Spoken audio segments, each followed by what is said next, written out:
बहुत इंटरेस्टिंग बात है। पुलिस ने आपसे क्या कहलवा लिया, उसकी कोई वैल्यू नहीं है, जीरो वैल्यू है। पुलिस ने आपको बुलाया पुलिस स्टेशन में, कहा मारूंगा कस के, बोल तूने चोरी की है।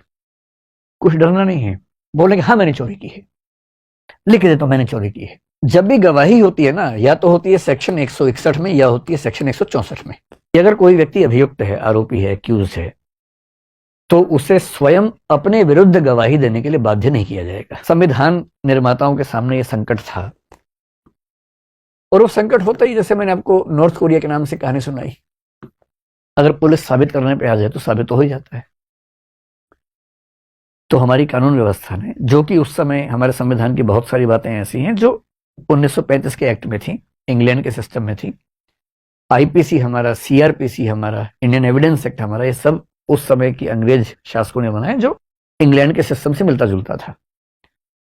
जगह जगह इस बात की सावधानी रखी गई कि कहीं पुलिस थर्ड डिग्री का इस्तेमाल करके लोगों को मजबूर ना कर दे अपने अपराध मानने के लिए, जो उन्होंने किए भी ना हो, तो उनको बचाना बहुत जरूरी है।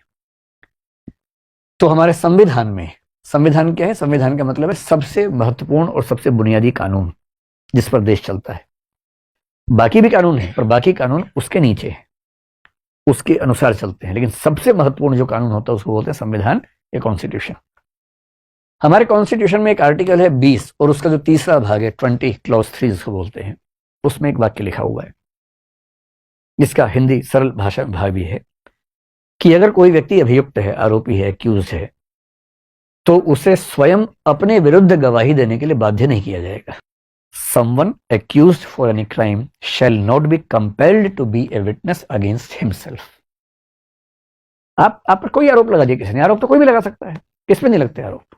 अब पुलिस ने कहा भाई तेरे ऊपर आरोप है चोरी का, इधर आ, तूने की है? आपने कहा नहीं। अच्छा, साइड वाले कमरे में चल।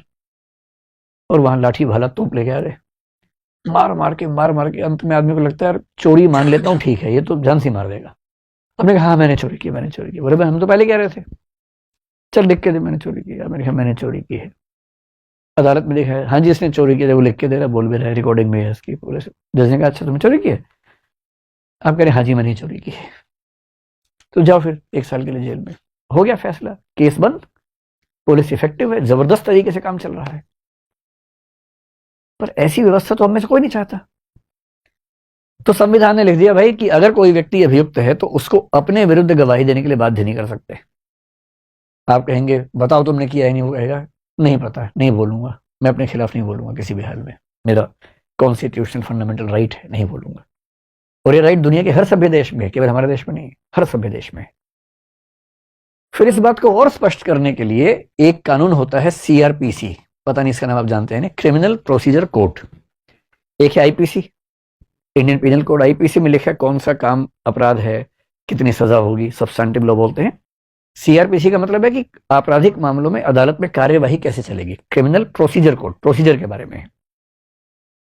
जब भी गवाही होती है ना, या तो होती है सेक्शन 161 में या होती है सेक्शन 164 में। जब पुलिस गवाही लेती है तो 161 में लेती है, और जज जो गवाही लेता है वो 164 में होता है, जिसको मजिस्ट्रेट बोलते हैं, या एडिशनल मजिस्ट्रेट होगा। बहुत इंटरेस्टिंग बात है। पुलिस ने आपसे क्या कहलवा लिया, उसकी कोई वैल्यू नहीं है, जीरो वैल्यू है। पुलिस ने आपको बुलाया पुलिस स्टेशन में, कहा मारूंगा कस के, बोल तूने चोरी की है। कुछ डरना नहीं है, बोलेंगे हाँ मैंने चोरी की है, लिख दे तो मैंने चोरी की है। उसकी कोई वैल्यू नहीं है, 1% वैल्यू उसकी नहीं। गवाही की वैल्यू केवल तब है जब वो सेक्शन 164 के तहत हुई हो, और 164 के तहत गवाही जो होती है वो मजिस्ट्रेट के सामने होती है, और मजिस्ट्रेट यानी कि जज, जो क्रिमिनल मामले में जज होता है उसको मजिस्ट्रेट बोलते हैं। और वो आपको सबसे पहले बोलेगा कि देखिए कन्फेशन करने की जरूरत नहीं है जब तक आपका मन न करे। कन्फेशन का मतलब आपने इकबालिया बयान की, हाँ मैंने जुर्म किया है। वो साफ साफ बोलेगा कि कानून व्यवस्था के तहत आप कन्फेशन करने के लिए मजबूर नहीं है, ये आपकी चॉइस का मामला है। हाँ मेरे सामने आप कन्फेशन करेंगे तो ये एक सबूत बन जाएगा आपके खिलाफ, आप नहीं करेंगे तो आपकी चॉइस है, हम बाध्य नहीं कर सकते आपको। और फिर वो गवाही लेगा, पूरी गवाही नोट करेगा।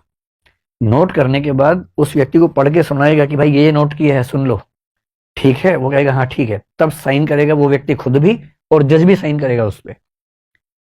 और मजिस्ट्रेट साइन करने से पहले एक पैराग्राफ लिखना होता है कि सारे नियम समझा दिए गए थे और मुझे पूरा विश्वास है कि इस व्यक्ति ने दबाव में आकर यह बयान नहीं दिया है, यह भी लिखना पड़ता है। तब होती है गवाही सेक्शन 164 में सही।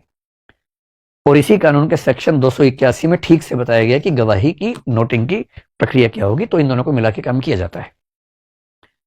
161 में क्या है कि पुलिस इन्वेस्टिगेशन कर रही है। अब जो आईओ है, आईओ क्या होता है? इन्वेस्टिगेटिंग ऑफिसर, इन्वेस्टिगेशन ऑफिसर, जो इन्वेस्टिगेट करता है उस मामले को, उसको अधिकार है कि वो किसी को बुला सकता है। तो 161(1) में कहा गया कि पुलिस का अधिकारी किसी भी ऐसे व्यक्ति को बुला सकता है, उसकी मतलब बातचीत कर सकता है, विटनेस ले सकता है, जो उसके हिसाब से उस केस के बारे में जानकारी रखता है। उसको अधिकार है पुलिस वाले